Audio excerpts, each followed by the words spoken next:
Culinary কৰ্ণাৰলৈ আপোনাক স্বাগতম। লৈ আহিছোঁ এটা বিটৰ চাটনিৰ ৰেচিপি। এটা মজলীয়া চাইজৰ বিট বাকলি গুচাই ধুই কাটি টুকুৰা টুকুৰ কৰি ল'লোঁ। তাৰ পাছত এটা মিক্সিৰ জাৰত কাটি লোৱা বিটৰ টুকুৰা, এটা কেঁচা জলকীয়া, 2 চামুচ আফুগুটি, আন্দাজমতে নিমখ আৰু নিমখৰ সৈতে সম পৰিমাণৰ চেনি, অকণমান পানী দি মিক্সিত পেষ্ট কৰি ল'লোঁ। তাৰ পাছত গেছত তুলি দিলোঁ এটা কেৰাহী। কেৰাহী গৰম হোৱাৰ পাছত তাতে দিলোঁ অকণমান মিঠাতেল।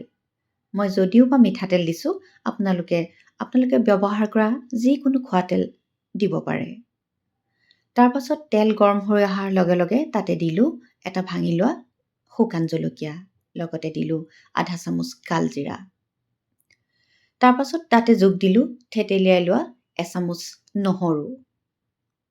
নহৰুৰ কেঁচা গোন্ধ মাৰ যোৱাৰ লগে লগে তাতে ঢালি দিলোঁ পূৰ্বতে প্ৰস্তুত কৰি ৰখা বিটৰ মিশ্ৰণটো। মিশ্ৰণখিনি ঢালি দিয়াৰ পাছত মিক্সিৰ জাৰটোতো অকণমান পানী দি সেইখিনিও তাতে ঢালি দিলোঁ। তাৰ পাছত গেছৰ ফ্লেমটো অকণমান বঢ়াই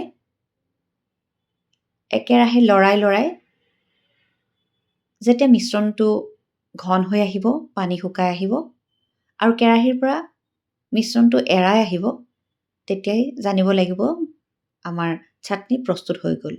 আমাৰ চাটনি প্ৰস্তুত হৈ গ'ল। মই আপোনালোকক ছাৰ্ভ কৰি দেখুৱাম। এয়া চাওকচোন, এটা সুস্বাদু চাটনি, খাবলৈও ভাল আৰু যিদৰে খাবলৈ ভাল সেইদৰে এটা স্বাস্থ্যসন্মত ৰেচিপি। আপোনালোকে এইটো বনাই খাই চাব পাৰে। ভিডিঅ'টো চোৱাৰ বাবে অশেষ ধন্যবাদ।